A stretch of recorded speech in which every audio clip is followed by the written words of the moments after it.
Yep, doing so. That's great. Good comments. Just as a few NAB pieces, SoCal pieces of business before we get started. It's a good thing we didn't meet in person because this would be a sorry meeting to be meeting in a building and we would have all spent all that time. So thank you for you guys giving us your afternoon. I think this will be a beneficial time for you, so glad you're here, but this is part of our business. SoCal is about resourcing leaders for churches on missional living, and so part of that is the training that we're having today, part of the thing that we're calling the SoCal Collective. As a part of the SoCal network, we do have 3 requirements for membership. One of those is that you send us an annual report or attend, and I think I got 2 reports, so we'll see how that goes from there. And annually decide that you actually want to be in this thing. And the third part is to send in money. You can send $5 a year just to let us know you're participating in the process. That would be helpful. So as a part of that, one of the things that we did in the voting that was done electronically was the board, the executive board. Mike McNeff will be stepping in as chairman. I will be stepping out. Charles Wolf stepping in as vice chairman from Rockridge, and Chuck Nordell stepping in as treasurer. We do, however, have a volunteer, need a volunteer to step up for our secretary. All of our candidates that we had nominated turned us down. So if you could nominate someone from your congregation to step up to be, and secretary just means taking notes at the meetings, which we have once a month. Right now, they're all digital, so that would be super helpful to have people do that. We also took a vote on the budget. We don't have to talk about any of those questions today. That was all handled there. Our next pastors meeting will be on Monday, March, wrong year. Tuesday. My nap was not long enough. All right, so Tuesday, March 16th, that's at 12 o'clock. We usually meet together. We'll see if that actually gets to happen this month. We had a lunch last time, very productive time together. So hopefully we'll be able to do that again. For those of you that are familiar with the triennial, we meet as an association of Canadian and American churches every 3 years for our church business. I'm sorry, this is floating in and out, sorry. And it's supposed to be in St. Paul, Minnesota this year. It's going to be virtual this year. So saves us all a lot of money, gives us all a lot of possibility for attending. But just so you know, keep an eye out for that from your church leaders. That's being mailed out. All that information is there. Great speakers. Brian Loritz, I think, did I do this? Nope. I don't have the speakers. I intend to have the speakers up there this time. Hey, Rick, let me chime in on that. That's okay. Really, since it's going to be virtual, the hope is that churches can, since we're not going to be together in St. Paul, I'm sure they'll send some ideas out. The hope is that churches can kind of get together to view the general sessions together and have some discussion, within the smaller confines of the church. The great thing about it is that usually there's about 700 to 800 people who register for these things, who end up making the trip. And so I'm sure that this year we can probably get more participation over a wider swath of the North American Baptist Conference by doing it virtual. So, so anyway, that's one of the hopes going into it, is that churches can host some watch parties with this. That'd be great. Mike, would you like to say anything on the executive director updates?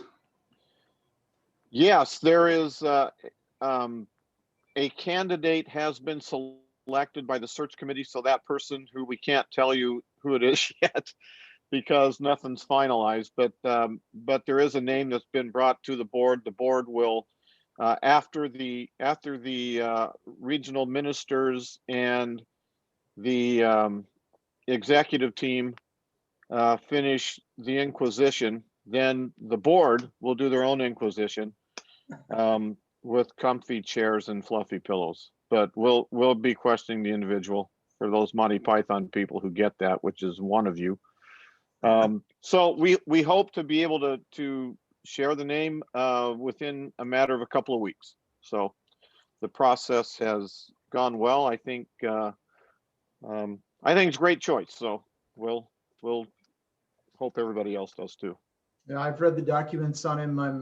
It sounded really good to me. I get to be a part of the First Inquisition on Wednesday. So if you have any questions you want me to submit to be asked to him, I'd be glad to take those. Just let me know.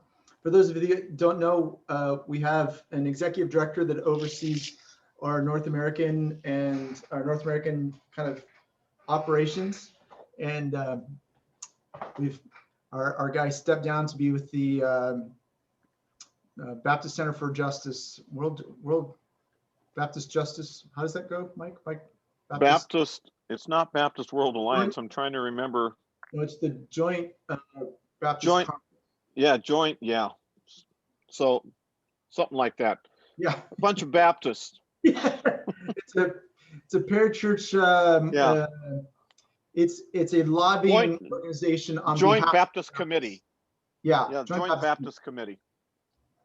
It's a lobbying organization on behalf of Baptists in Washington, D.C. So he wanted to be with that. All right, I just wanted to introduce you quickly to our website, just in case you didn't know that it was there. Sorry, there we go.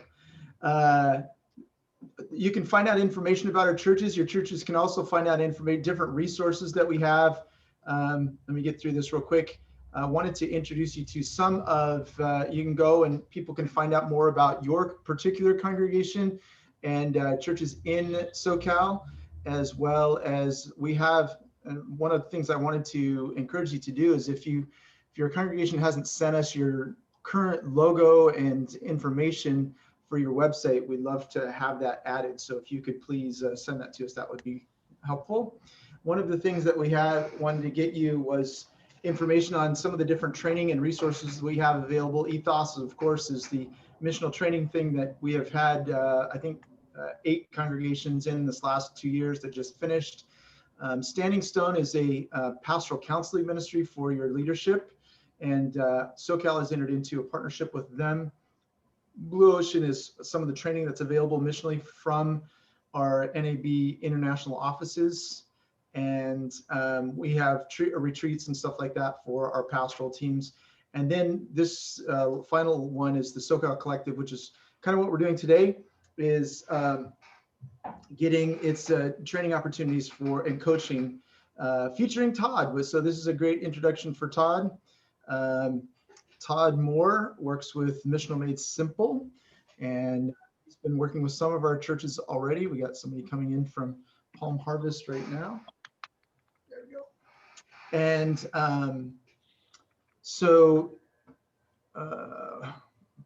it is not just for SoCal congregations, but we kind of dominate the field at this point. So if you have a partner congregation in your city that would benefit from some missional training, let us know. We'd be glad to invite them into the process. And with that being said, for those of you that had been a part of the collective so far, you know Todd, you've heard from Todd. And so this isn't new for those. I think there's a couple Beacon people that haven't met Todd yet. So Todd, you can go ahead and take it away. Hey guys. Hey Rick, are your Santa Ana guys coming on? No, I haven't. Nope. Nope. So tell me quick, can everybody tell me like what church you're connected with? That would help me. Actually, what might be helpful is if you could actually go to right above your name, that little 3 dots, and rename yourself and just put the last couple initials next to your name of your congregation, or just the full name, Magnolia, Beacon, Palm Harvest. That would be helpful too. That'll be easier, Todd, then you can see who's there. That would be good. Thank you. So, quick. I've met some of you, haven't met all of you. I am videoing in from San Diego, so a little bit south of you. I live here with my wife and 5 children. So we call our small groups or life groups, we call them gospel communities. And it's something that is primary to our church. So we still meet on Sundays. We actually met at the Bay this morning. So we cannot meet in the public school where we usually meet, which is right beside San Diego Zoo. But we are meeting at the Bay at a park there, and it's a glorious place to meet. Seriously, the view is stunning. And so COVID forced us out of the building and forced us into a glorious, beautiful place. And so we are meeting there for the foreseeable future, because I don't think the school is going to let us in anytime soon. So, you know how that goes. Yep. But I do work with churches like yours all over the world. So a normal week for me, I was on calls this week with, I don't know, 4, 5, 6 different countries, South Africa and Australia and Latvia and Spain and Chile. So, but the common theme is in it all is that these are churches that are wanting to train their people to live more missionally, just in everyday life. So it was actually, I was on a fun call Friday evening with a church in Houston, Texas.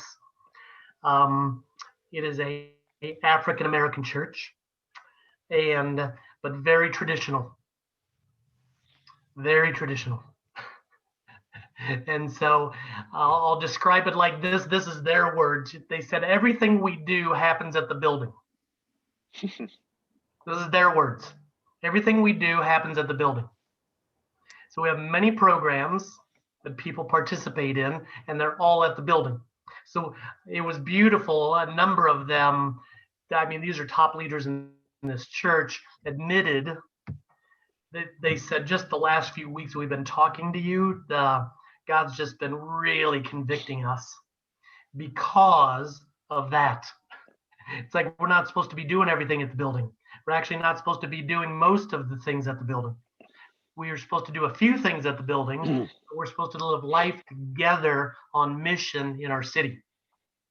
And so they were basically repenting on the call on Friday night, saying, we are now seeing that one of our primary identities or callings is to become friends of sinners. Wow. And that's actually what I'm going to talk about that quite a bit on this call. Could people criticize us for that? Because the Pharisees really criticized Jesus for that. It was one of their strongest critiques. It's like, what are you doing, Jesus? Those people are unclean, and yet you're eating with them. You're at the wedding with them. You're at the party with them. Jesus, what are you doing?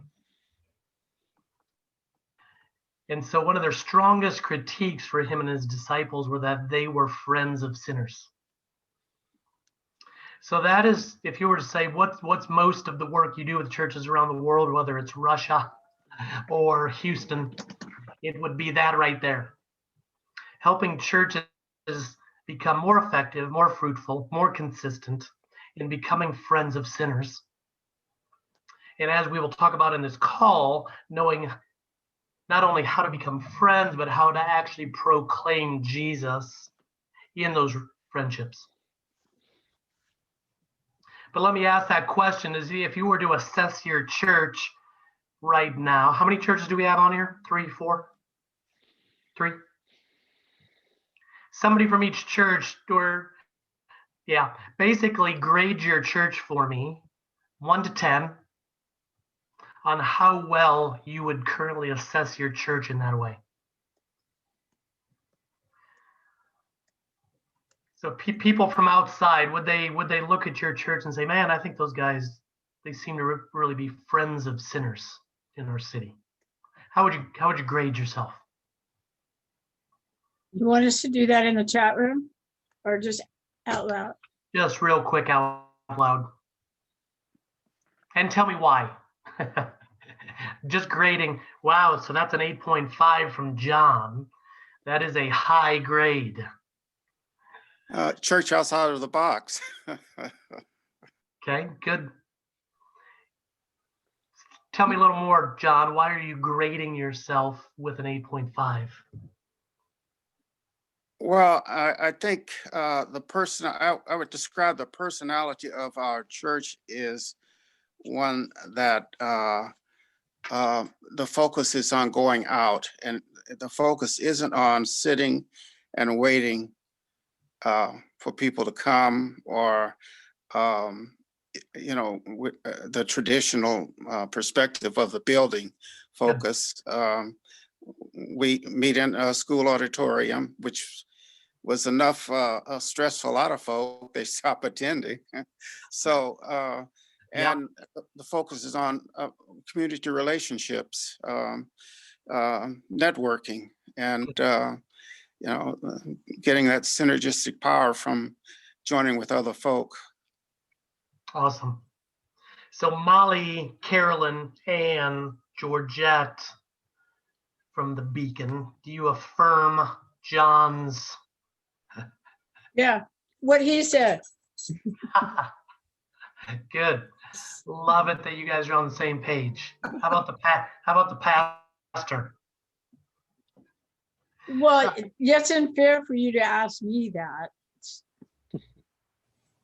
since I'm pastor's mom. It's okay to be biased. Yeah, I'm not. Okay, good. Magnolia, quick grade. This is just for conversation, obviously, guys. I'm just trying to. I'd say Magnolia. Thinking critically. I'd say Magnolia has a 9. There's a lot happening outside the church, and now that doesn't go across the board to everybody, but those who are highly engaged in it, I'd say it's a pretty high score. Now I don't know of the quality or how close the relationships are outside the church. I know that they exist. I know there's a lot happening in reaching out to the community. I know that there's a pretty refreshing sense that you don't have that look, if you can't be at church on Sunday because you're doing something like that, that's not a problem. So, but I don't know how close the relationships are. And I'd say if where Magnolia needs to improve is probably that there's a lot of at least casual relationships, but I don't know how deep they go. There may be some very deep. I just don't know. So, but I'd say overall pretty good score. But I think again, the deepness of the relationships could probably be better. Okay. Good. So I'm going to jump in on something here before I ask the third church. But I liked what you said about casual friendships. That is something that I find working with many churches, that if they are grading themselves out at a 7, 8, or 9, as you have, that many of those relationships would still fall into the casual category. And to our conversation today, as long as they remain in the casual category, they will probably not usually result in fruit, or in the type of fruit we desire to see, which is a transformed life, a conversion to Jesus, a changed person. Okay?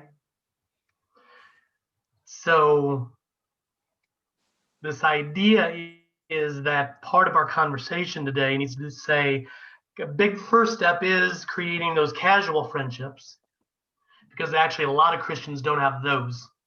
and statistics show that, whether it's Barna or Lifeway or whatever statistics you look at. Most Christians, actually, most churches do not even do a good job on the casual side. Okay? But it sounds like you guys are, and you guys are taking it seriously. That's awesome. Okay? But again, if relationships do not move from the casual to deeper places, what I would call trusted friendship, they usually will not result in significant spiritual influence in those relationships. So I'll come back to that and say something more about that, but I want to ask the third church quick. Who is it, Rick? Home Harvest, Palm Harvest. Joe and Lisa. So I would say, and Rick Capco's joining us also. Oh, that's right. And I would say that during the COVID digital broadcast era, our reach has been remarkable. Our struggle has been in the desire to, but haven't yet completed, discipling those viewers. But prior to COVID, I would say we were much more be the church rather than go to church. And that was expressed really in the desire, and so much from Beto Godino, who Rick Olson's familiar with, the work in our local high school, and a number of us, the Capco family most exceptionally, where we have purposefully linked into our community with non-believers. Okay, great, great. Are you there, Rick? Looking at your screenshot. Can't tell. Yes, I am. Am I frozen? Oh, the other Rick. Okay. Oh yeah, Rick Capco's there. Sorry, Rick Capco. Yep, great. Okay. Well, let me go back to what I was just saying. So, do you agree with this idea? As long as we remain, so Lisa, you're talking about these online viewers or whatever. I would say that's a good thing. It's not a bad thing, but it's also a very limited thing. Relationships can't go much of anywhere, honestly, over video like this. God has designed life and relationship for there to be presence. And when there's not presence, there's limited influence. Not no influence, just often limited influence. So that's another conversation I don't want to have here. Main conversation, or the main point right now being, why can I say so strongly that if we don't become trusted friends with non-Christians, that it's highly unlikely that we're going to have significant spiritual influence in their lives? You tell me why. Yeah, There has I to would, be a- Carolyn, Sean, Okay. I would say, we can't forge that trust, but when we listen and we go deeper in the times of getting to know one another, when life happens with those folks, we're one of the first ones that they reach out to because we're trusted. So if they're going through something that's really hairy, we may not hear from them for months, but in that time, they need somebody to talk to. They know that we'll love on them, that will encourage them, that will pray for them, regardless of where their faith is. So I would say yes. So I don't know if that makes sense, but that's Good. what I think. Absolutely. Absolutely. Great. Anybody want to jump on that or expand on that further? John, you were going to say something. Well, I agree with what Carolyn said. There has to be connections, and there has to be interactions and familiarity in order to develop any relationship. And unless there's some connection, even though the other person may not be as actively involved as you are, there's still an impact. Okay. One of the things I think too is that when the gospel is not just about the presentation of a set of facts, when it becomes more relational, you begin to realize that it's valuable, if not, you're rarely going to be the only person that gets the opportunity to share the gospel with somebody. And when it can happen in the context of multiple relationships, it's going to be far more effective. We've had an atheist woman that's been coming to our community group for a couple of years now. And 3 years, Carolyn, at least 3 years, maybe more. And it's not been even her closest friends or even those of us who lead the community that have been the ones that have had the voice in her life. Although we prepped the ground for some of those other people who didn't know she was an atheist that were able to step in innocently, or a child that was able to step in innocently and share the gospel with her. And so that kind of partnership of community together, I think, is only happens with relationship. That doesn't happen, you can't say, okay, I'm going to hand you off to my friend Joe, who's going to tell you a little bit more. May have worked in the 50s. It's not going to happen anymore. Yep. Love it. So Rick's highlighting here the importance not only of becoming friends of sinners, but becoming friends of sinners as a community. Because it usually, again, God sometimes overrides this, but usually it takes a community. It takes multiple conversations with multiple people over a period of time. So if our churches are not structured in such a way that that's possible week in and week out, we've got a problem. We've got to be structured in such a way. Our life groups, home groups, small groups have to be planned in such a way to make what Rick just described possible. That our neighbors, co-workers, wherever those relationships are coming from, have the possibility to get around a community of believers, to have multiple conversations with them, to watch their lives, to become friends with the community.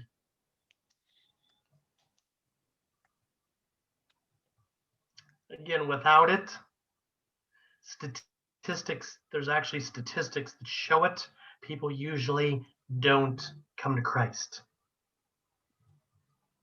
So we've got to take that very seriously as we're thinking about the design of our churches and even the design of your small groups.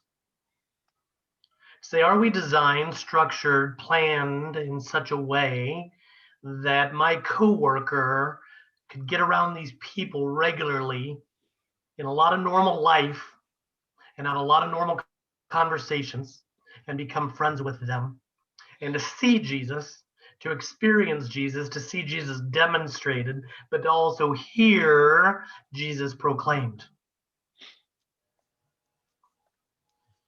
So I'll say it again. Your groups have to be structured and planned in such a way to make that possible.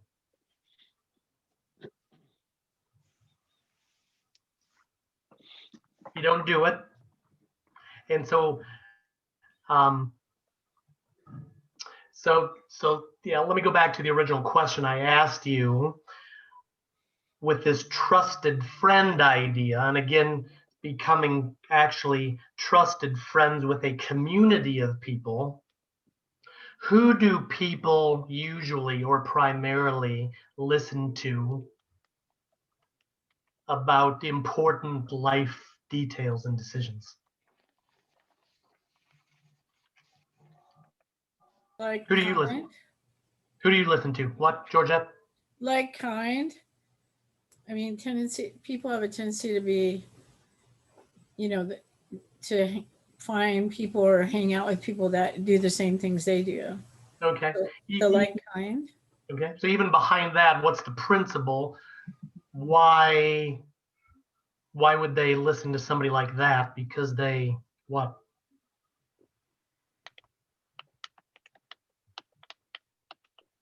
Because that's their familiar ground. Familiar, and familiarity leads to trust, partially. Even in the like-kindness leads to some level of trust. But what I want to emphasize and double down on is the trust piece. Carolyn, you were getting at this. You didn't, I don't think you used the word trust, so I will use it many times because I want this to stick with you guys. As you think about the small groups that you're part of, and then the non-Christians you're on mission to, trying to love and serve well and influence, you must become trusted friends with them. Most non-Christians in most situations go to, like Carolyn said, they go to the people they trust. They ask questions to the people they trust. They listen to the opinions and the perspective of the people they trust. They watch the lives of the people they trust.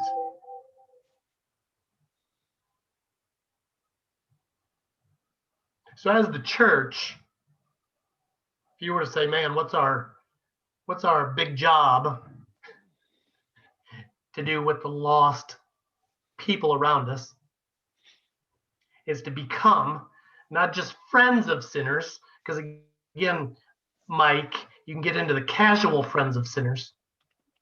It can't just be the casual friends of sinners. It's got to be the trusted friends of sinners, which we obviously see Jesus do, because people were willing to open up, in the deepest ways to him. And you guys have experienced it too. You've experienced it in your own life. You experienced it when you were young. People you went to, your parents or trusted mentors or coaches or teachers, you went to them for advice, for perspective, because you trusted them. People that influenced you spiritually growing up. We could make a list of those people. And I could say, what was it about them that created that possibility for influence? Oh, when I was 18, I trusted them.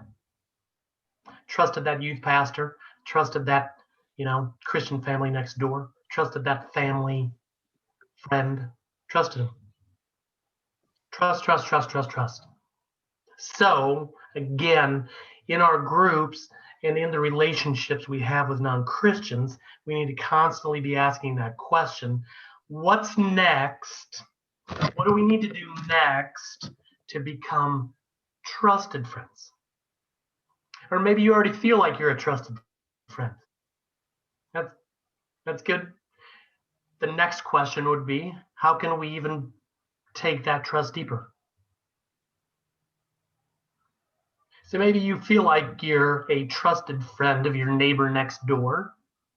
They come to you for some things, but you might be one of 10 that they would consider trusted friends. What could you do in relationship to them to become like top 3? Because if you become that kind of trusted friend, you are going to have opportunities to talk about Jesus. You are going to have opportunities to talk about how Jesus leads you, leads your family, has healed you from this and that abuse that you had as a teenager, that other thing you had while you were in university, that other thing you had when you lost your first child, how Jesus was the solution every time.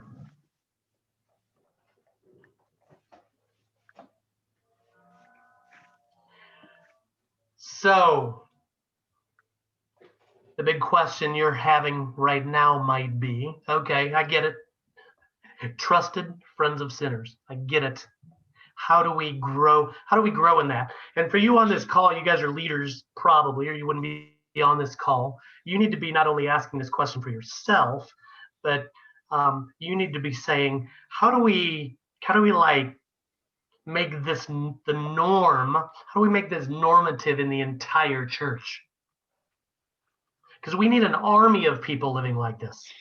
Orange County is a very broken place. It's a very lost place. So we need not just a few of you thinking, living, praying, speaking like this. We need like 75% of your church thinking, living, relating, praying like this. So how do you get there? How do you train your people? How do you coach your people? How do you plan with your people?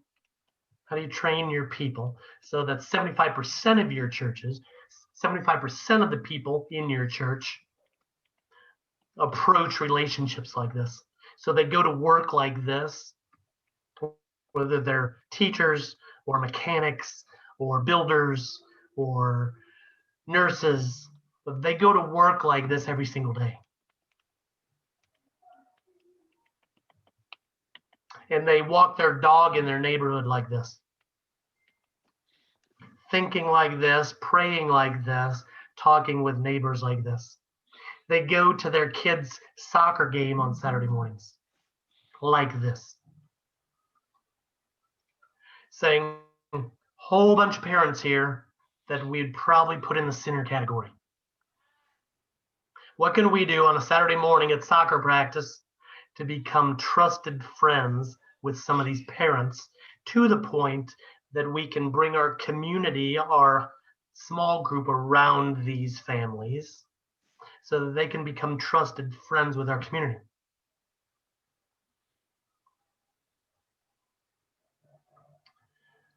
So I'm trying to take this beyond you to your church to say, how can we get our whole small group like tuned into this? And then how can we get all of our small groups tuned into this? So that when people show up at church on a Sunday morning, like this kind of talking is just kind of the norm.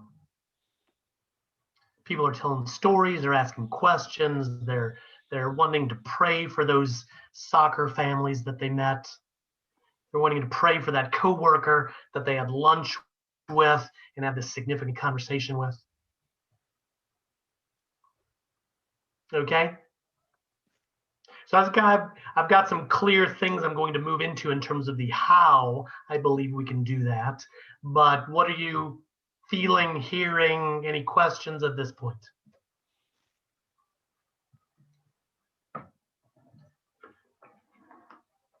Comments or questions? Could be anything. Todd? Who's Quick speaking? Lisa. Lisa.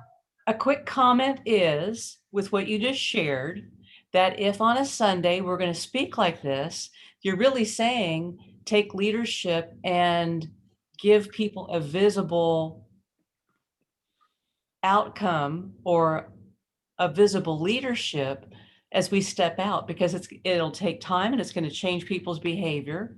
So everything you just described really is, it's the old visualization. You didn't know you could break a minute mile till somebody did.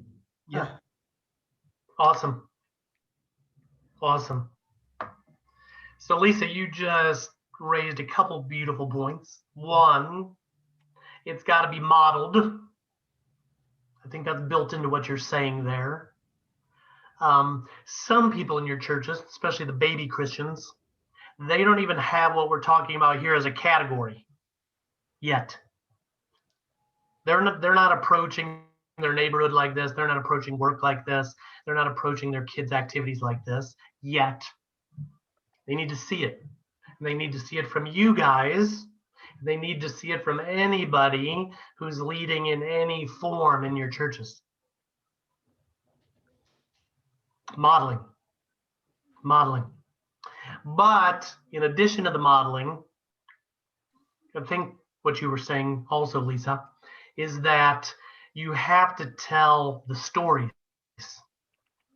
and a lot of stories about this kind of living. Because what do stories do? Jesus liked telling stories. Okay?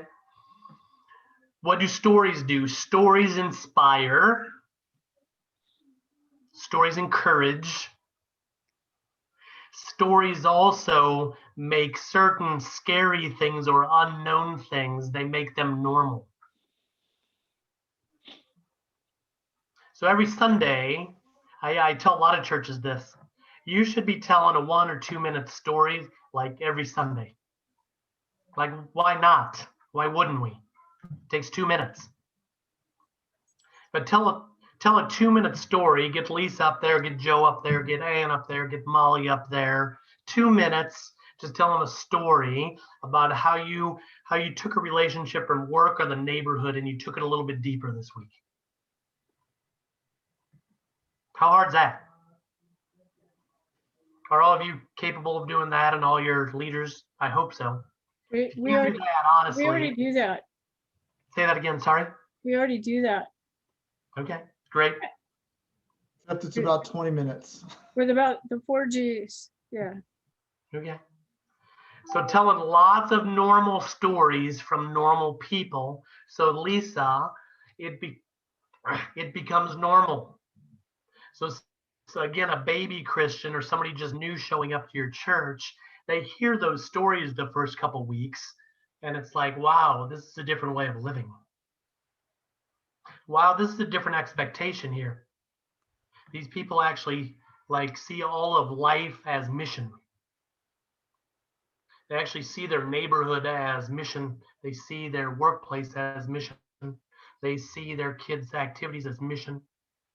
They see their hobbies as mission.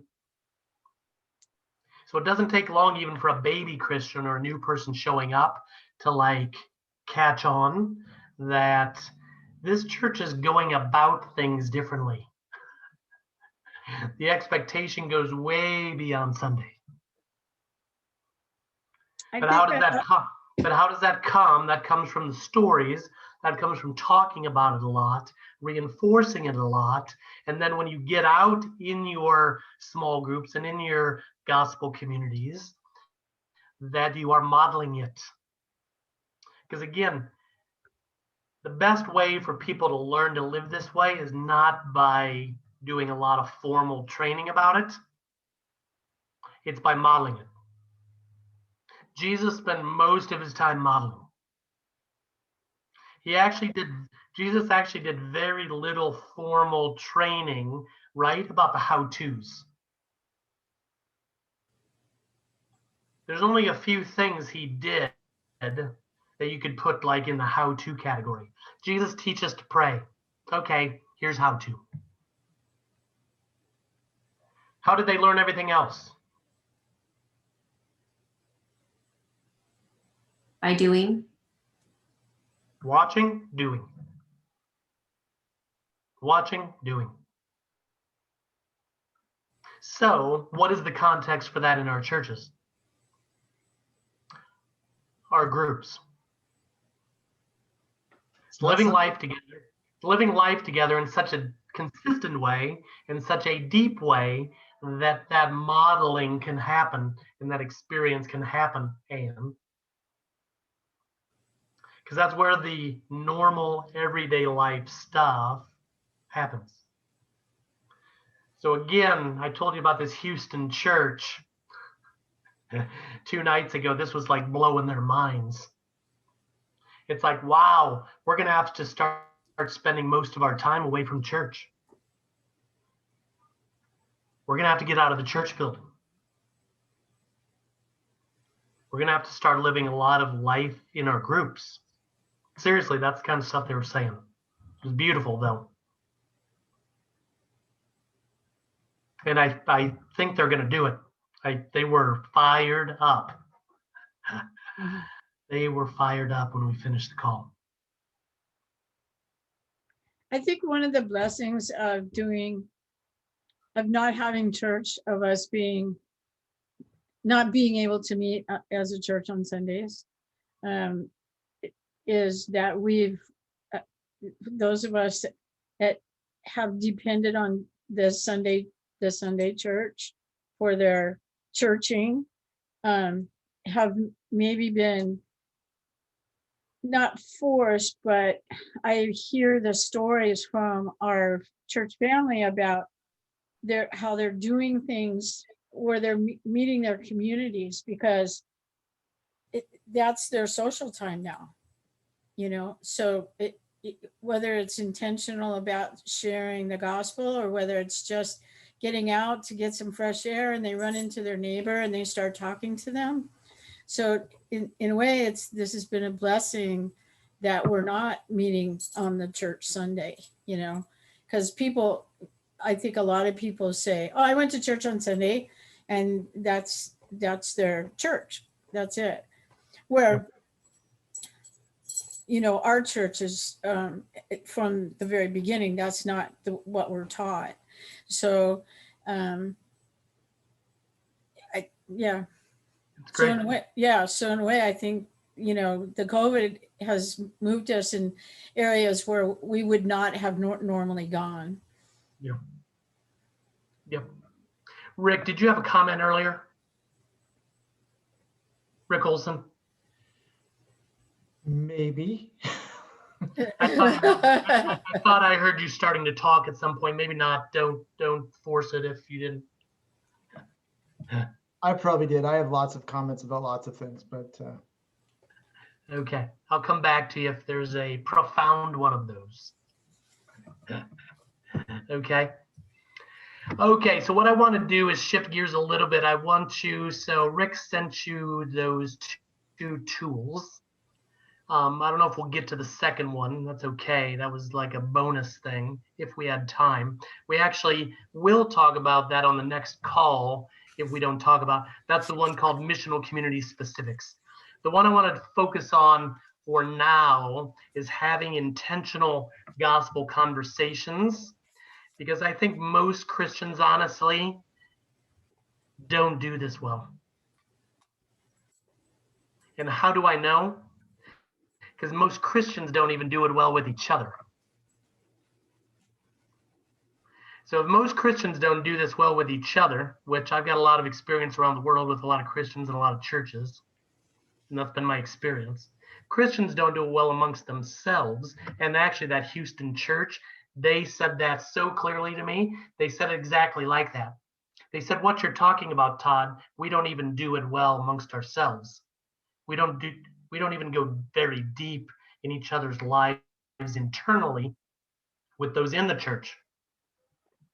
So for sure, we don't know how to with others, which is harder outside the church.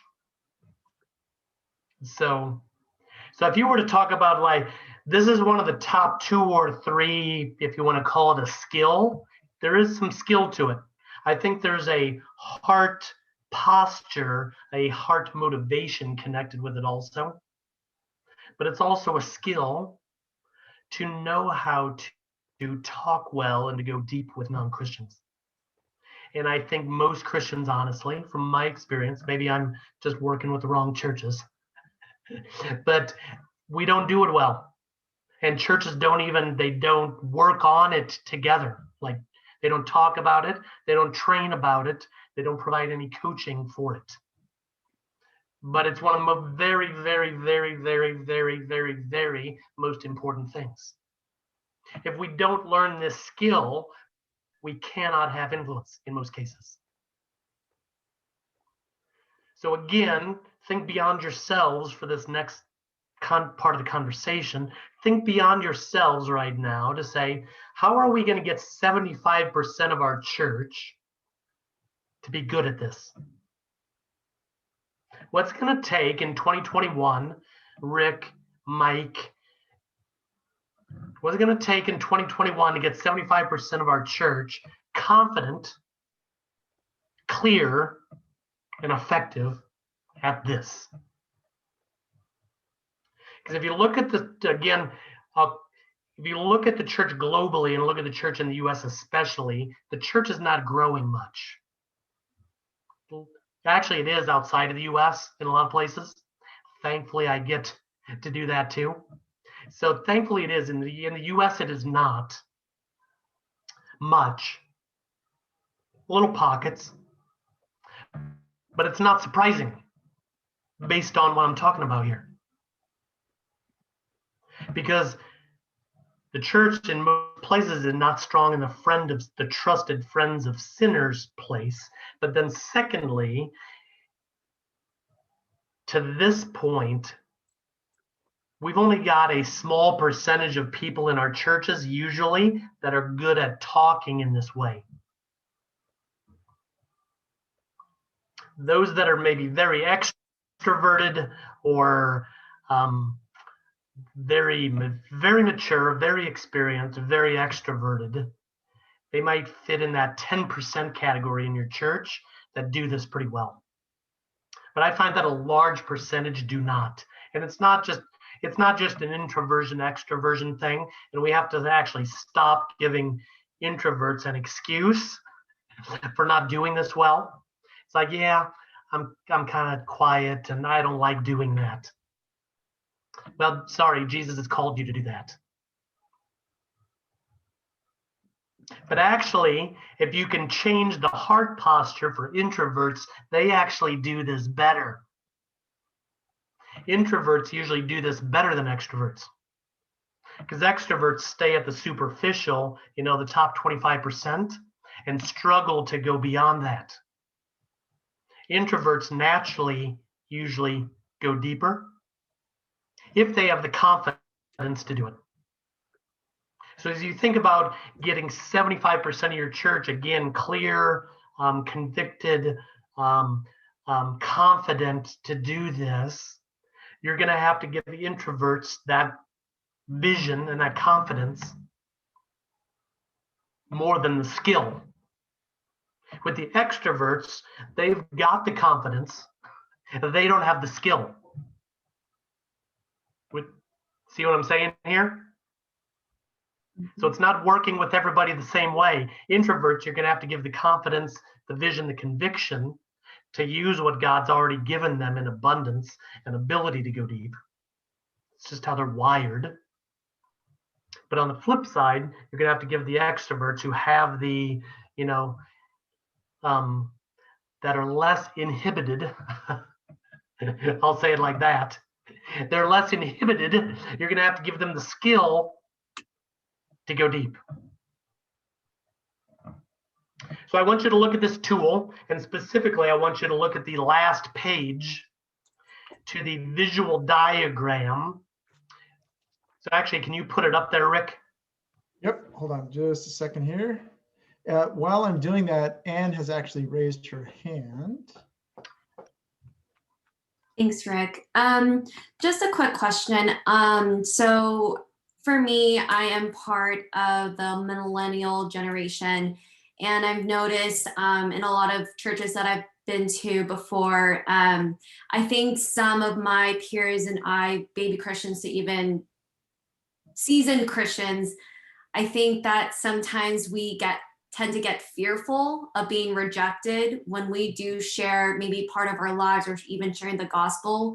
So I guess I'm just wondering, what would you say to that in terms of like the fear of being rejected in terms of like people pleasing? Because I think that's kind of that is honestly I feel like the pain is being rejected for even sharing anything, either our lives or even the gospel. So I was just wondering, what would you say to that? Yeah, love it. Great thought, great question, Anne. So the fear factor is a pretty universal thing. I'm not sure it's a millennial thing. Probably what is different with millennials or youngers would be just a different variation of that, where now with the cancel culture on steroids, people don't want to be canceled off Facebook, off Twitter, off the friend group, off this, off that. And so it's hyper, basically like, it's in hyper mode, the cancel culture. Mm-hmm. But I think actually, Anne, first of all, we need to bring, whether they're millennials or elderly, we need to remind people of their identity, Mm-hmm. remind people of their calling, Mm-hmm. and remind people who in the universe is the most glorious one. Mm. Thank you, Todd. That neighbor, if they cancel you, that coworker, if they do cancel you, and I'm going to get to, I don't think we don't necessarily need to, for that to be the main option. But if they do, it's like, honestly, so what? Mm. We're responsible before the most glorious one. Mm. The one who is worthy of taking risks, being rejected. I mean, when you talk about that rejection thing, just Jesus on multiple occasions actually guaranteed what you said. Mm-hmm. Mm-hmm. So if we're not being rejected, we're actually doing something wrong. Mm. Seriously, that's not like tongue in cheek. That's literally like Jesus on multiple occasions said, you will be hated. Mm-hmm. He said, you will be rejected, guaranteed. And it's not going to happen probably occasionally. It's actually probably going to happen quite often. Right. So Right. actually, you want to put something out there to your church, to your millennial friends, say, hey guys, actually, if we're not experiencing some of that, we are not being obedient. Mm. Because Jesus said it will be a mark of following me, is the mark of rejection. So, but it's not like we're going out to be martyrs. Yeah. We're not going out, trying to like get everybody to hate us. Which is to the point of this conversation, which I believe if you become those trusted people, usually do not reject trusted friends.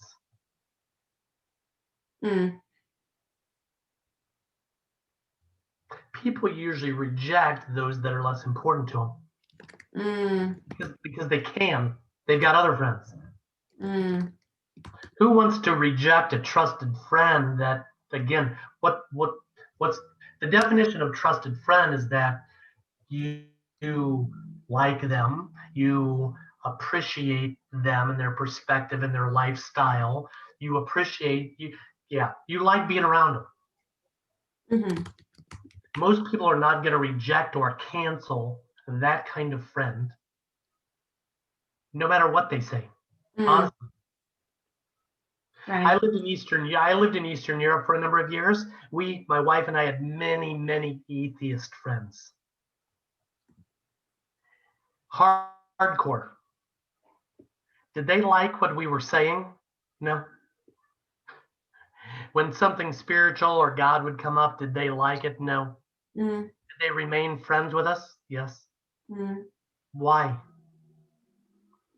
We were opposed to their worldview.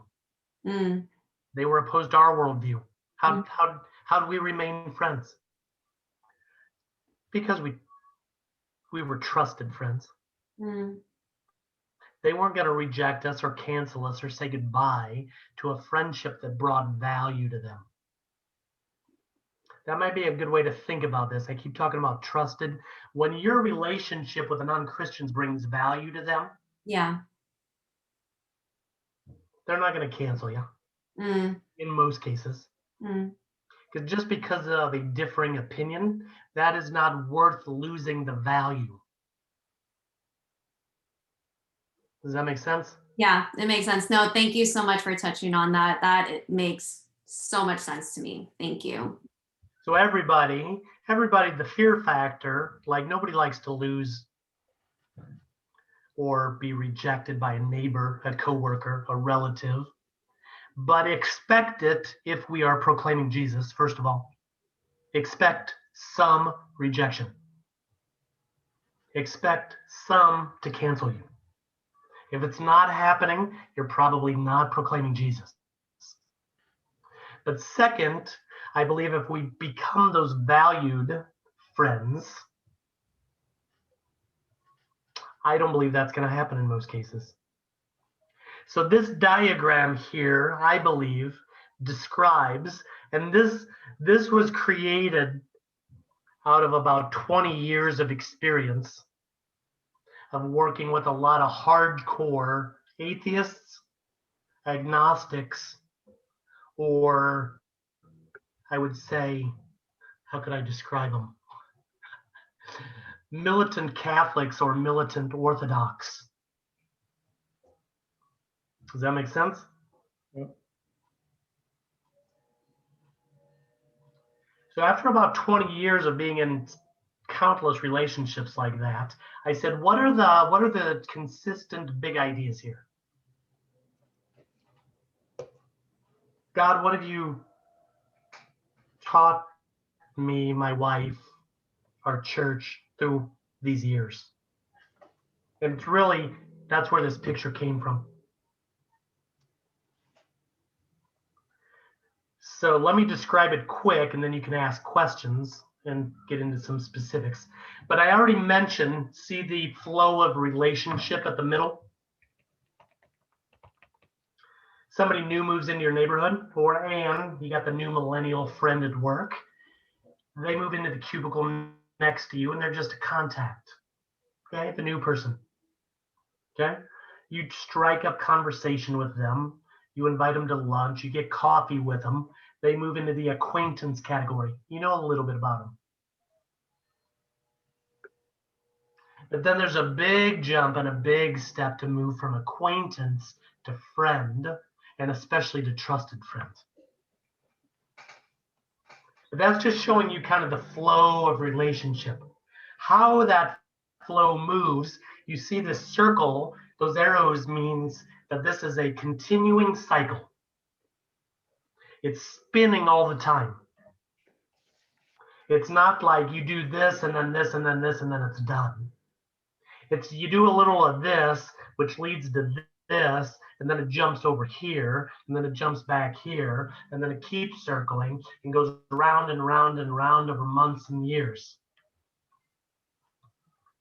So I was telling you about the Czech Republic where I lived, and one of our non-Christian atheist friends, her name was Katka. Katka spun around that circle about 100 times. And it was 4 years into the relationship when she moved through that process of contact, acquaintance, friend, disciple. Took 4 years. Took dozens of conversations. Took many times of serving and blessing her. Do you see that at the top? Serving blessing means tangible demonstration of the gospel. Providing a meal, providing groceries, bringing them coffee, bringing them cookies, babysitting for them, giving them a ride, helping them move, just all of those tangible ways that we demonstrate generosity and compassion and hospitality. But you see, it's not one time, it's circling. So with Katka, as an example, there was 10, 15, 20 of those moments. But there was another 20 moments where my wife and I and our community asked Katka about her story. That's what their story means. Katka, tell us about your family. Oh man, I'd like to hear, tell us more about your mom. What was your relationship like with your mom, Katka? How about your dad? How about your younger brother? How was it when you were in elementary school? How was it growing up in communism as a middle schooler? Question, question, question, question, round and around. 15 minutes this week, 30 minutes the next week, an hour at the park, an hour over coffee, 2 hours over a meal. Round and round, round and round. And then guess what happens when you ask somebody questions about their story? See where it leads? To our story. So Katka wants to start asking us questions. You just asked me about my family. How about yours? So we get deep into our story. And she hears, wow, at some point in your story, Jesus became the most important thing. Never heard that before. Never met somebody like you before. Never met somebody who had Jesus at the center of their life. So that's what happened with Katka, as I've seen it happen with hundreds and hundreds of others.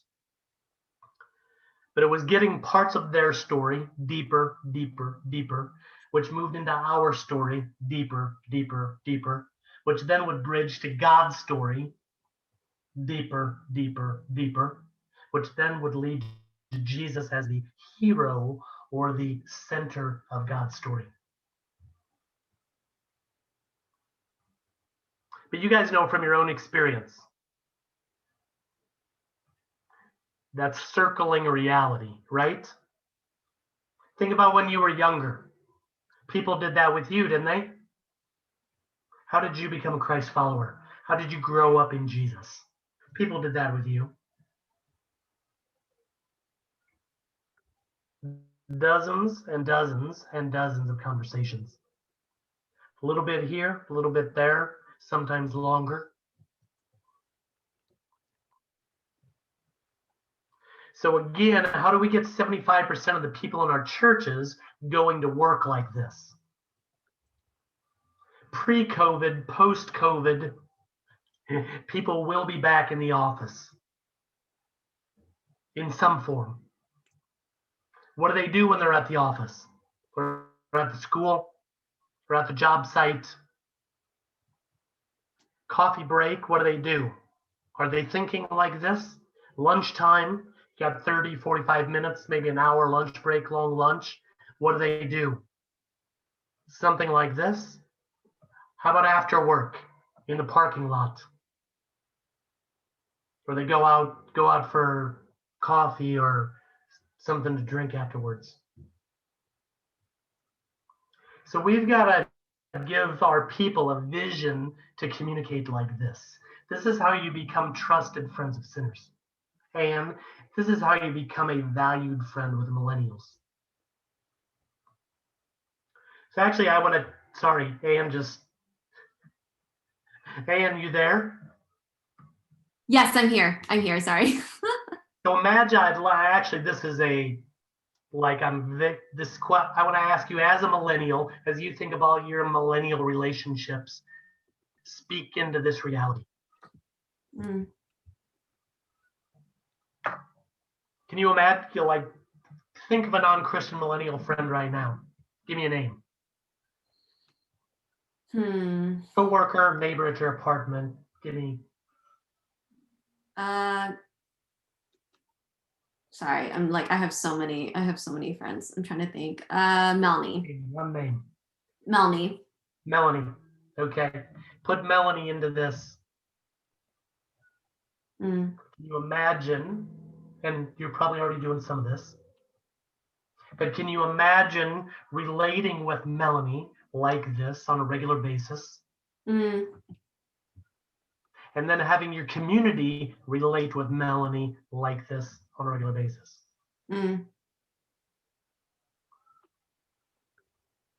Carolyn, give me a non-Christian neighbor name. Neighborhood. For non-Christian. Just one. Yeah. Keep thinking about Julie. Say the name. Julie.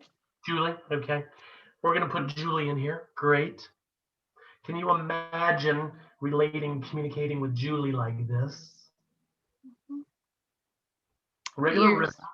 Again, walking the dog. Oh man, I saw Julie for 5 minutes, but I asked her 2 intentional questions. How she's doing in COVID, how her family's doing, how her job's going. Oh man, she revealed that she's really struggling right now. She's struggling with this, and guess what? That just raised the possibility that our life group could step in there and actually bless her this week because she's short on finances, and a couple $25, $50 gift cards would be amazing good news to her. Target gift card, Starbucks gift card, Costco gift card.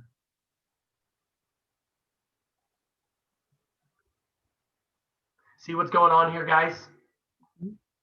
You have that 10-minute conversation with a neighbor, with a coworker. You found out that their spouse is sick. Man, we've got this group of people. They live a lot of life together. How about if we, drop off 2-3 meals for you guys this week? What do you like? What kind of food do you like? Got any allergies? We just want to bless you this week, lighten the load for you this week. You wouldn't have known that if you wouldn't ask the question.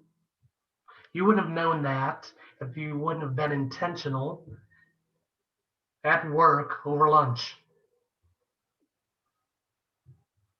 So you asked that question during 15-minute lunchtime, 30-minute lunchtime. You found out about the sick spouse. You dropped off the meals. So you found out where they lived. You actually physically showed up at their door and knocked on the door. You kept your mask on, so you were COVID appropriate. And you blessed them in that way. You think that's not going to lead to 2 to 3 potential conversations next week and the week after? Of course it will. So Todd, Anytime we bless like that, it's going to lead to more, deeper conversation leading towards trust. Because there's probably not a lot of people in your city doing what I just described, right? No. Sorry, it's not common in our world today. Very uncommon, especially in cities. Maybe slightly a little more common in the small town where I grew up. Still happens a bit in small towns, but sorry, somebody had a question or thought. well, I was going to say, Todd, this is also another great reason to do this with the community, because you might be able to afford a $25 or $50 gift card, but your community can afford a lot more. You might be able to provide a meal or two, but your community can provide a lot more. So, Awesome. you know, you come in and they become your backup. You may be the agent of that, but your community, that's another good reason for the community to be a part of the greater community. Yep. Great thought. So I could give you guys countless stories of how our community together, like Rick said, have paid $1,000 car bills. Transmission went out on the single mom. Within 48 hours, we said, what's it going to look like to bless Shanae? What's going to look like to take care of Shanae like she's part of our family? Well, we're going to get the transmission fixed. And we're going to get it fixed fast because she's a single mom with 5 kids. And a single mom with 5 kids with no wheels is in trouble. So we've done many things like Rick's describing where we pooled our money. We fed a single mom with 3 kids for 7 weeks one time. 27 weeks worth of food, hot, home-cooked, large portioned meals. So it could be a bill, could be a car, could be, so many single moms and marriages that are struggling, like they can't figure out how to get their kids places because of their busy work schedule. So we had another single mom. You can hear a theme here. We've taken care of a lot of single moms through the years. Another single mom, she's a teacher at a public school. She had 2 smaller kids, but her kids needed to be at their schools 30 minutes later than she needed to be at her school. She's in a predicament. What does she do? She could pay somebody, but she's a struggling single mom teacher on a teacher's salary. What do you think her community could do in that case? Guess.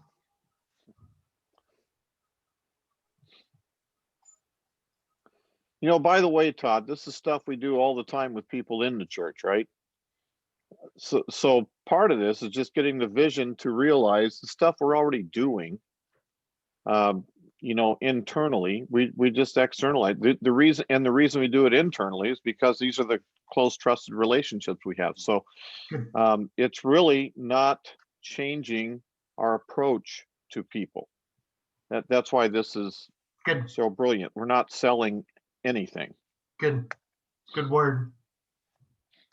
So to finish that other story, our community basically told this teacher, single mom, hey, we will drop the kids off at one of our homes We'll take care of them for 30 minutes and then drop them off at their school.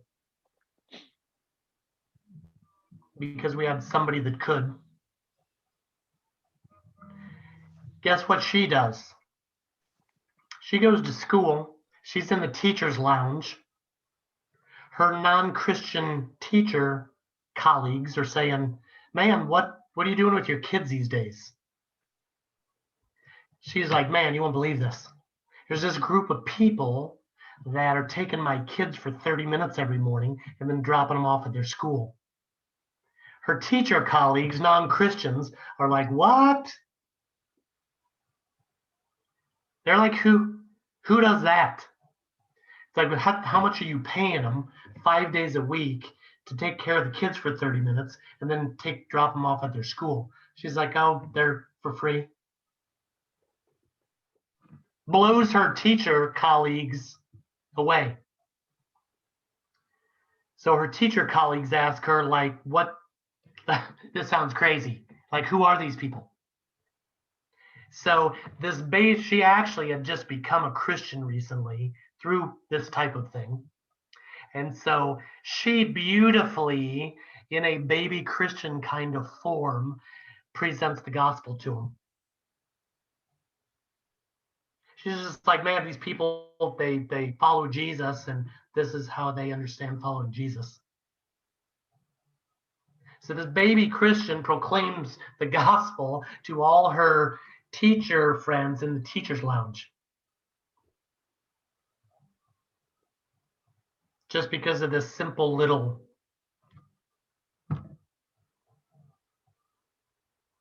normal way of Jesus. Okay?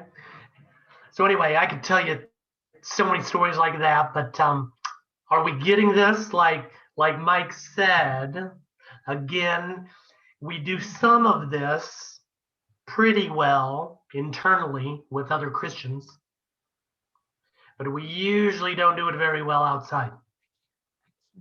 So how can we get 75% of our church in 2021 not doing this perfectly, not doing this daily, but doing it increasingly, more of it, so it becomes more normal? It doesn't become like, wow, that sounds radical. What we're describing here should not feel or sound radical.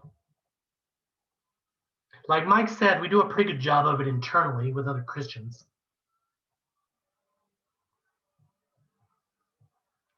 Most churches have just never had the vision and then the structure in place to do this regularly outside the church with non-Christians. Comments, questions?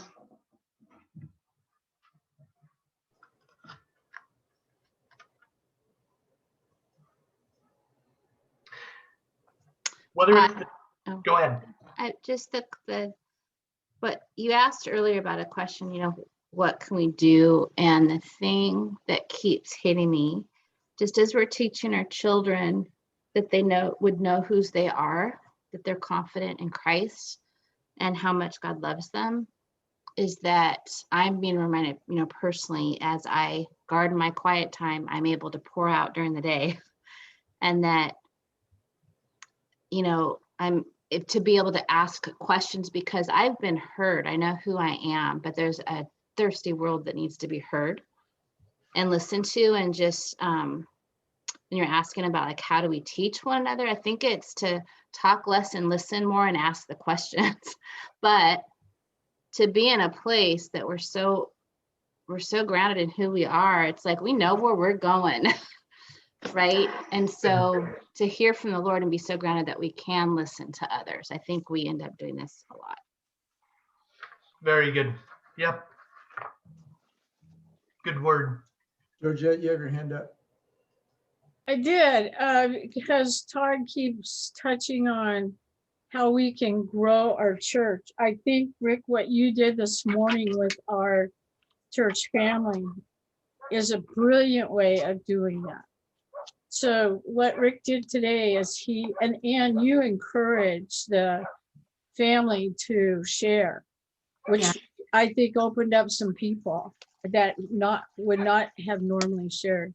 But Yeah. Rick's premise this morning for church, and this would never have happened in regular church. This would not have happened, I don't believe. He's had a series of different speakers for the last 5-6 weeks or so, it doesn't matter.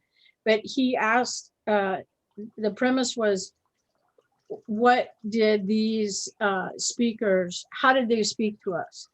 So some people shared that, but then it got into the deeper story, Todd, like you just said, which Anne said, this is a safe place to speak about this.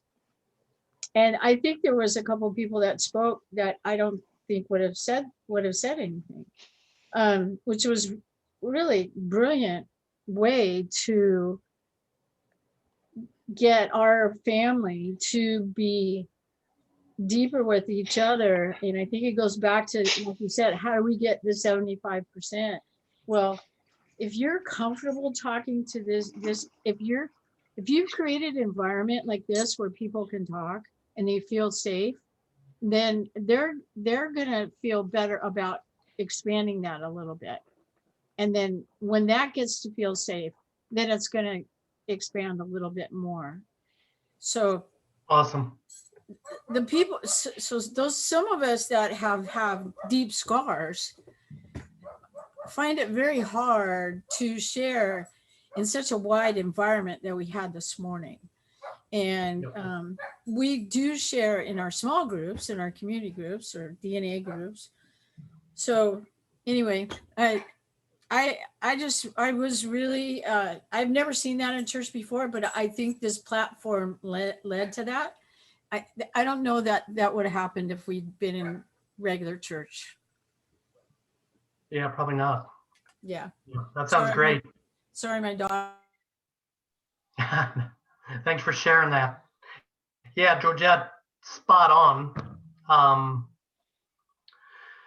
If you're going to help your church do this well, I think we already alluded to this, but I'll say it a little more clearly. We're going to help 75% of the church grow up to be able to do this effectively outside of the church.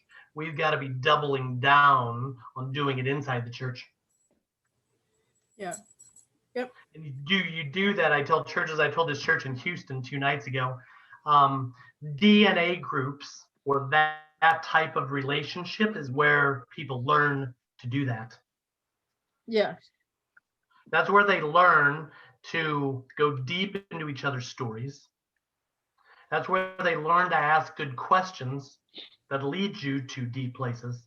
That's where they learn to be good listeners, so they know how to ask the next question, and then the next question, and then the next question. Yeah. That is the training ground. That is the training ground to help churches do that well internally, so then they can take it externally. Mm-hmm. So if you don't have those kinds of relationships internally, yeah, it's not going to happen externally. So if we can't go deep with each other internally inside the church, we're not going to do it well outside. So in terms of training your people, DNA type relationships are how you're going to make the most progress. But then you do need to do a bit of training and bring a bit of awareness to say, okay, how do you ask good questions at work? Can you guys look at page, I don't know what page it is, second to last page, there's a heading that says good questions. This is just a handful. You could come up with another 50. The point is, I'm amazed at how many churches I talk to that when I talk about this whole idea on this call, they say, what are good questions? So that shows you how poorly most churches are even internally. They don't even know what good questions are to ask each other, to go to deeper places. So I was working with a leadership team recently, and literally their homework after the call, I said, you guys need to come up with your own list of good questions that would be appropriate in your context. So Anne, that would be an awesome bit of homework for you to come up with the millennial list. Okay. Seriously. See, that would be hard for me because I think the question comes after listening to a person. That's partial, but I believe there's still some go-to questions that we Okay. need to have in our toolbox, if you want to say it like that. There's some go-to questions, but then, Georgette, I love it. You get it. Then we listen, and we listen well, and we listen genuinely, and that leads us to the next place. But you've got to have a couple go-to questions or a list of go-to questions because, man, there will be some people you talk to that aren't easy. There was this non-Christian guy when I lived in Tacoma a few years ago. His name was Chris. He wouldn't mind me saying it. Okay, non-Christian Chris. He was a quiet guy. So two things, he was a guy. So he wasn't a talker. He was a man, and he was a quiet man. 2 strikes. And he was a non-Christian quiet man. So 3 strikes, okay? So when I would get in a car with him or go play basketball with him or go fishing with him, I knew going into it, Georgette, that I was going to need to ask him probably 15 to 20 different questions. I just knew it. So I expected it because Chris was a quiet guy. And I would ask him one question and he'd give me a 2-sentence response. 2 sentences or 2 words? Sometimes, yep, sometimes 2 words, sometimes 2 sentences, but not much. So I'd have to ask him the next one. I'd get a little bit more. Have to ask him the next one, get a little bit more. Have to ask the next one, and then that would connect to something in my story. So by doing that with Chris, I found out his relationship with his dad was not very good. Well, guess what? My relationship with my dad was not very good. So I got to talk for the next 5 minutes about my relationship with my dad. And that built trust, and that took us deeper. Now Chris and I have this commonality, broken dad story. Then Chris, 2 more questions, 3 more questions, a little bit, a little bit, a little bit. Point being, Georgette, it's a combination of what we're both saying. We've got to have the questions, and then we've got to be great listeners. And we've got to pray and ask for the Spirit's help to actually even know what the next question is. The Spirit should and will lead us in that. So we actually need to be prayerful in the moment to pray and ask, man, what's next? Where should I take this conversation? My millennial friend at work is now like opening up and talking about the sexual abuse she experienced as a teenager. Wow, that's heavy. Do I let that sit there for now? Do I take it deeper? Do I encourage her in the moment? Do I offer to pray for her in the moment? Could go 5 different ways. Spirit, lead me. Which one of the 5? Which one of the 5 in the moment do I need? Okay. So good questions, good listening. And then let me give you a couple bonus questions. Once you've asked a question or 2 and they've told you a little bit, even 2 sentences, 3 sentences, you can always ask them, and this is very genuine and to say, man, tell me a little bit more about that. Such a good question, such a good follow-up question. Tell me a little bit more about that. Or I'd love to hear a little bit more about that thing. You were talking about your dad. Tell me a little bit more about him. That situation with your best friend in high school, you tell me more about that? Do you see how you could always ask that question? Like literally always? Mhm. So I'm not kidding. Train your people to have that question ready at all times. But it's a beautiful, genuine question. It's showing that you just listened enough to their story and want to know more. Something I want to add to what you just shared, Todd, is we can always try to encourage our leaders and also our congregations, like anyone, just to ask kind of themselves, like, what am I curious about? What am I curious about their story, and all that. So that, and I think another thing too is that maybe sometimes there are people who are completely different from us. So how can we, right?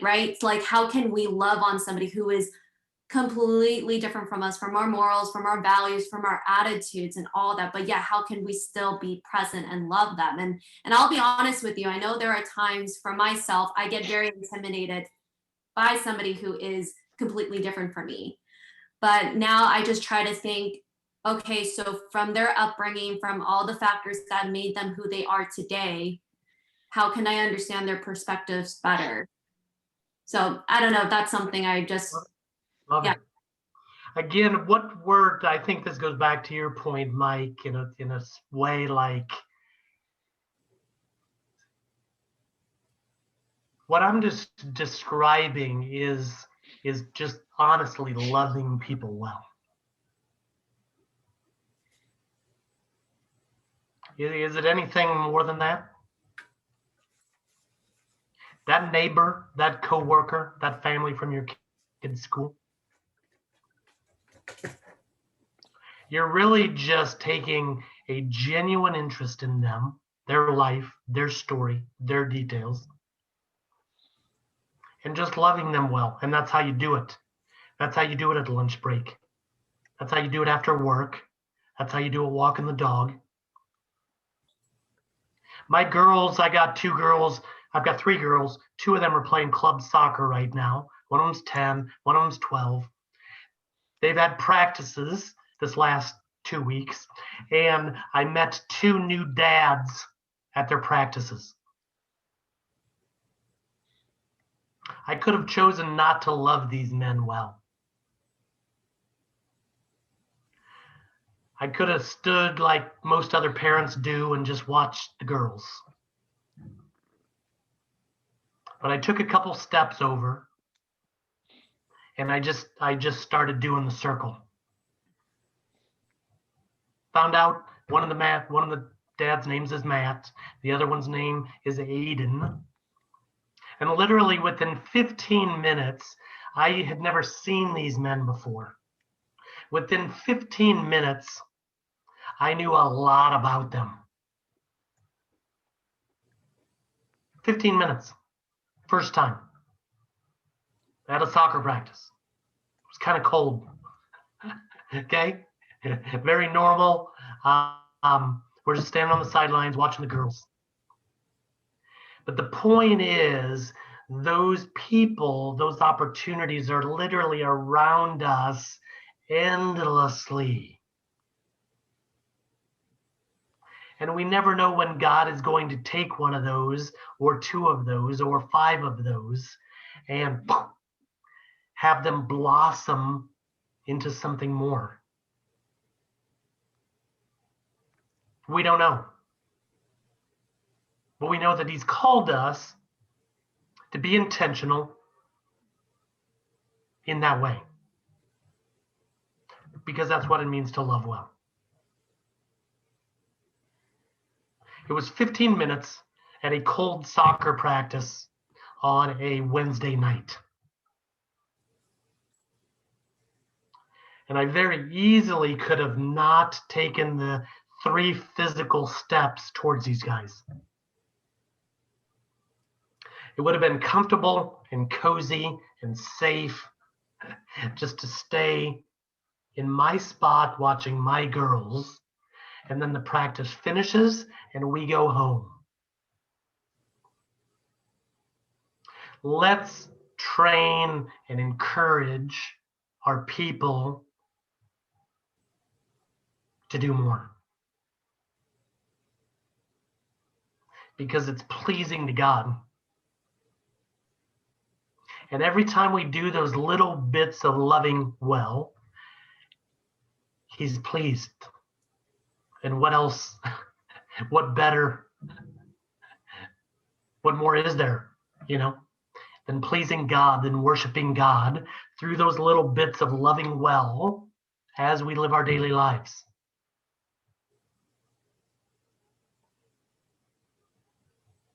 Every person in your church, young, old, mature, immature, rich, poor, black, white, every person is capable of doing this. Is there anything complicated about this? Honestly? It's just Yeah, life. Todd, the only complication is that you better listen. And that, I think that can be challenging. Sometimes you're just dropping questions or getting into a conversation and thinking about something else. I mean, that's my biggest issue in most conversations, if I'm honest, to truly listen. It's not just a conversation to kill time. It's a conversation to truly listen to the individual and remember. The fact that you remembered their names is huge. Good. Good. And it doesn't take an hour. I think that's why some people don't do this or opt out of this because like, oh man, I don't have an hour right now. I don't have 30 minutes right now. That's okay. I had 15 minutes with these two dads. So guess what happened when I showed up at the last practice with new friend dad, Matt? He's acting like we're old buds.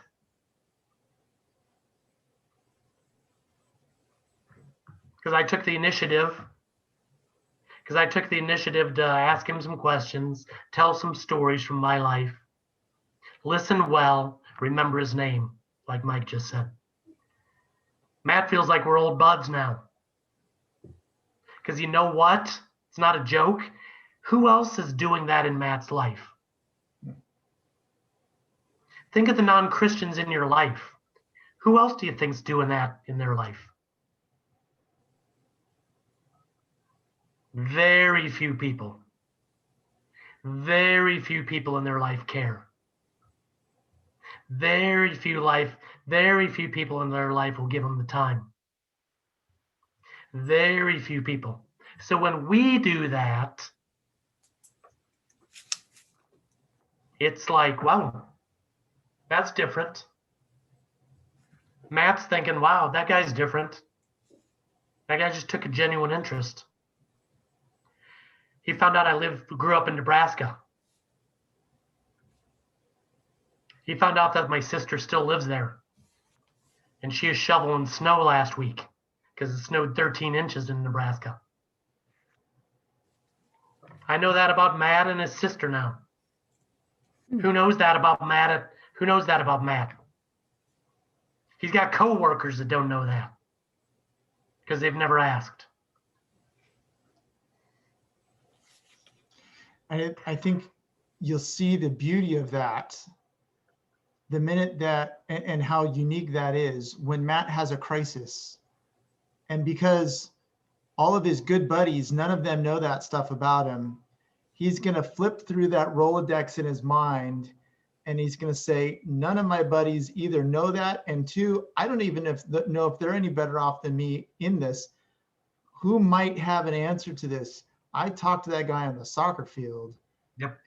Not only does he know who I am and has taken an interest in me, he might not reject me in the middle of this crisis, but he also seems to have, some resources God-wise that I, so, and that's the crazy thing to me. People that you just feel like you have a casual relationship with, that you've had those conversations with on the soccer field, you may not call them good friends, but out of the blue, they have a crisis and you're their best buddy.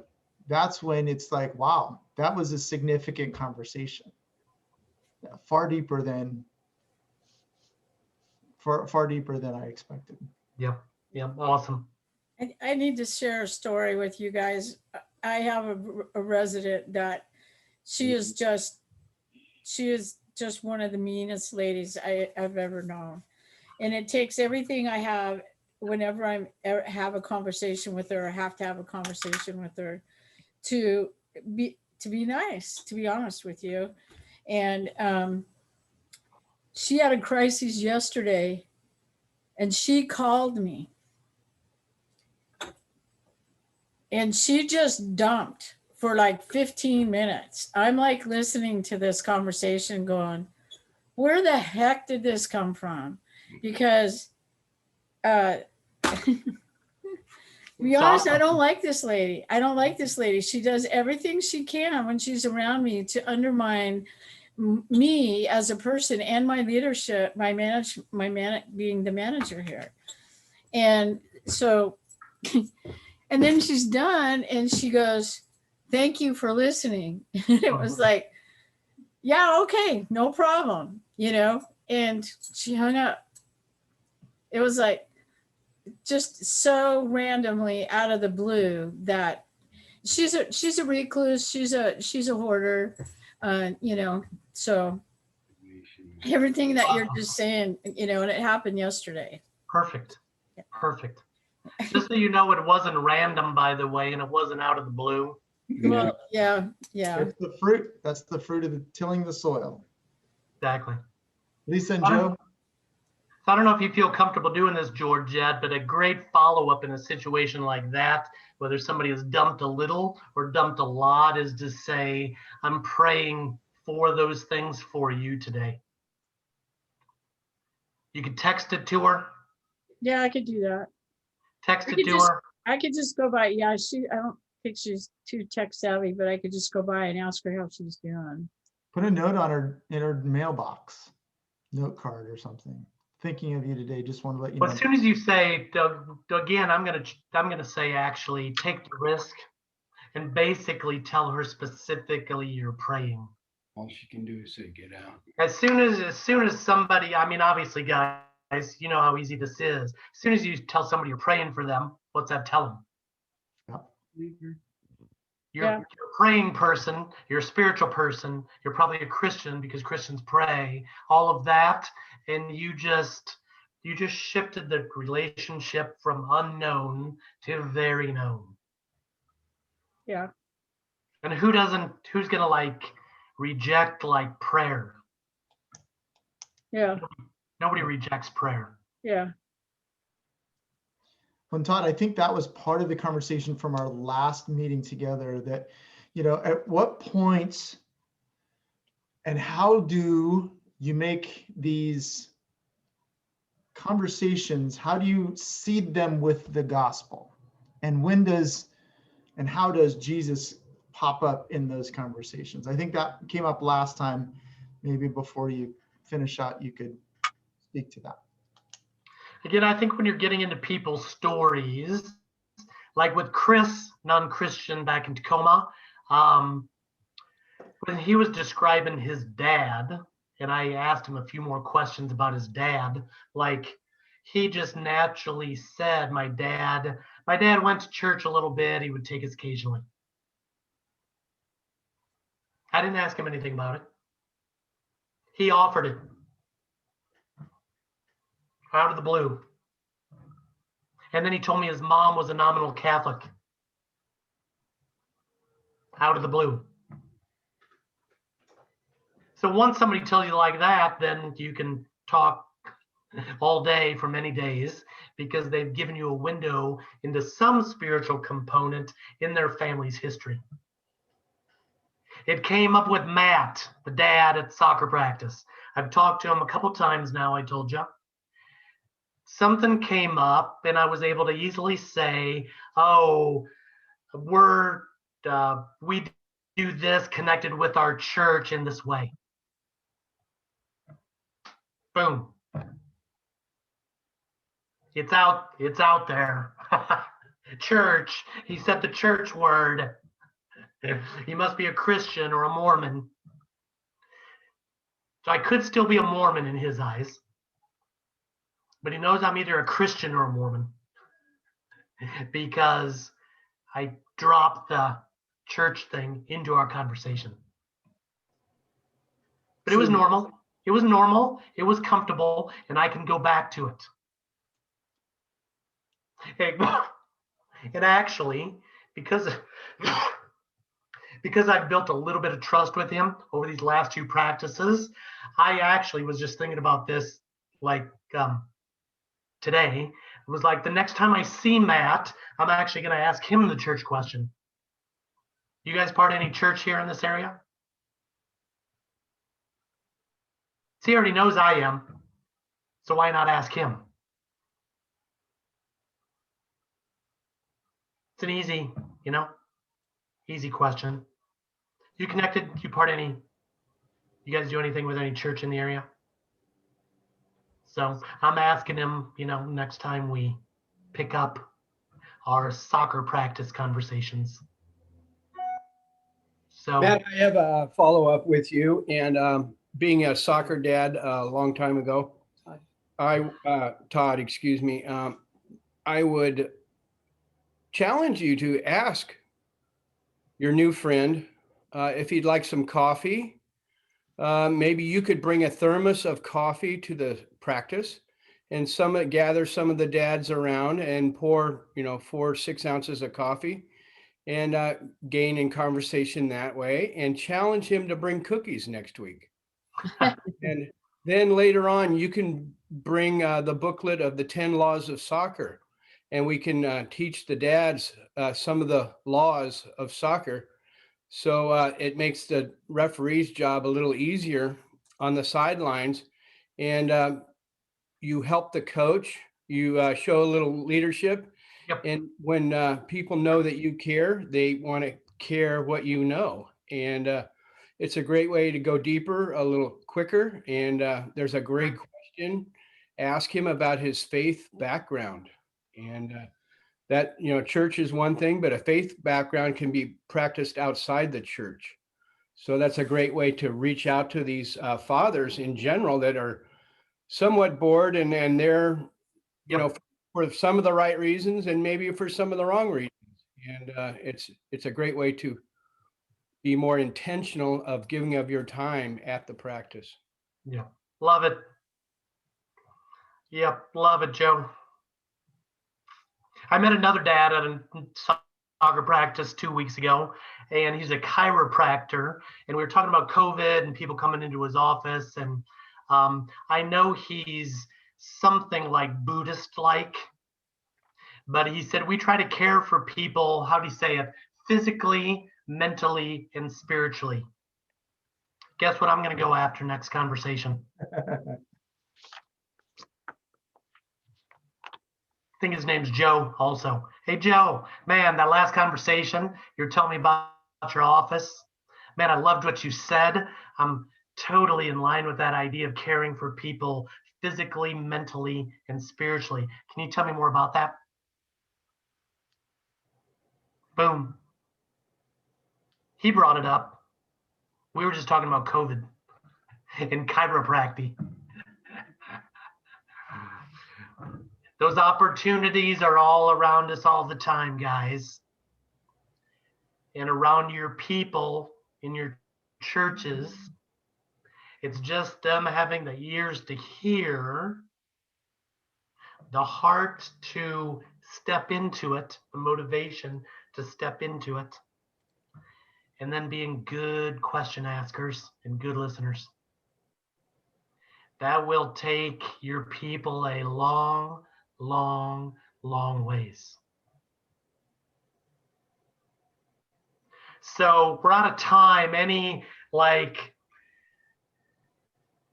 Each of you, can you give me one very concrete action step you feel like is stirring up in you, like, I need to do that this week? You got one? One you can give me? I already know yours, Georgette. You got to tell that mean lady you're praying for her. Yeah, Well, I've been a little reluctant about certain activities during COVID. But I think, for instance, there's one of the community partners that services the homeless, and I've been hesitant to risk that exposure. But I think that I can do it in a reasonably safe way. Yeah. Yeah, great. Any others? Action steps. You know, by the way, everything we're talking about here can be done virtually too. You know, I think it's better face to face. Again, I believe in physical presence, the power of that. But I mean, you know, you can do a lot of this with a lot of friends, neighbors, coworkers over video, even through text. I texted 2 non-Christian neighbors last week and just checked in and said, Norm, how's it going? How's it going for your family? You know, what's new? Again, it's just that genuine interest.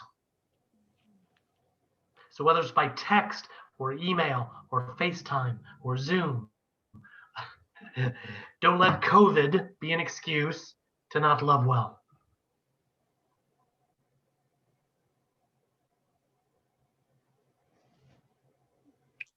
Very good. Rick, any final thoughts? No, I just want to thank you guys all for giving us a couple hours of your Sunday afternoon, especially prime nap time. So thank you for doing that. It's getting cooler out there and darker out there. And, you know, this is something we do regularly. It's usually in the evenings during the week. Once a month, or once every once in a while, we have a training. And if you would like to, make sure I have your email address and we will invite you to this. The other thing I would challenge each of you is this can't happen if only 1 or 2 people are coming from your church, your congregation. It's got to be part of the culture of your church. And really what we're trying to do through this collective is deepen the DNA of this conversation, whether it's through Ethos or Blue Ocean or now through the collective. So if there's people that, you know, Sunday afternoon's hard, I get that. But if there's people that would, when you get the email next time, make sure to forward it on, or make sure we get the address of somebody that you think should be invited. Make sure that we have that kind of information. It'd be great to have more people in line with us, especially when we start meeting in line. We'll have retreats and stuff like that as well. So this is just the beginning. We've been going for a couple months now. Thank you, Todd. Do appreciate it. Thanks. Hello to Hannah and the kids. Thank you. Thanks to them for giving us part of their afternoon that they didn't get to hang out with you. So we do appreciate it. Great. And great being with you guys. Any last comments or questions? Thank you. It was, as I know that we don't know the timing of when things are opening up, but in this time of being still in a different way, to be mindful of these things, and just the intentionality with the relationships that we have digitally right now, which is a unique space. And then how are we going to be prepared when things start opening up again? It was good. Thank you. Yeah, that's a good word, Carolyn. Coming out of COVID, whenever that happens, Christians are going to have endless opportunities, I believe. Mm-hmm. To have deep conversations, because a constant will be, tell me about your COVID experience. How that affect your family, your work, your finances, your kids, your emotions, you know what I mean? It's going to be so easy to have deep conversations with non-Christians. So that's coming. Very good. Thanks again. Joe or Lisa Banning, could you pray us out? One or both of you, or? I would. Thank you, Rick. Thank you, Todd, and everyone who participated today. Lord, we lift up this time and we ask you to challenge us and bring us forward and reach out to more of our unsaved friends and to develop relationships, give of our time and of our service. God has given us all talents. We need to put those talents to work. Get out there and walk the neighborhood and get to know with your neighbors and just give us the strength to strike up a conversation with a stranger and lead us in this path, Lord. Strengthen us, remove any fears or doubts, any ridicule that might happen, and soften the hearts of those that you would have us meet. And we challenge each other to do more this week ahead. And with Jesus leading the charge, we cannot fail. So we thank you, and everyone stay well and take care of each other. Pray for all of our lost friends. And we thank you in dear Jesus' name. Amen. Amen. Enjoy the rest of your Sunday, everyone, your weekend. Thanks, Thank you. thanks, everybody. Thank you. See Take you. care, Thank everybody. you. Bye-bye.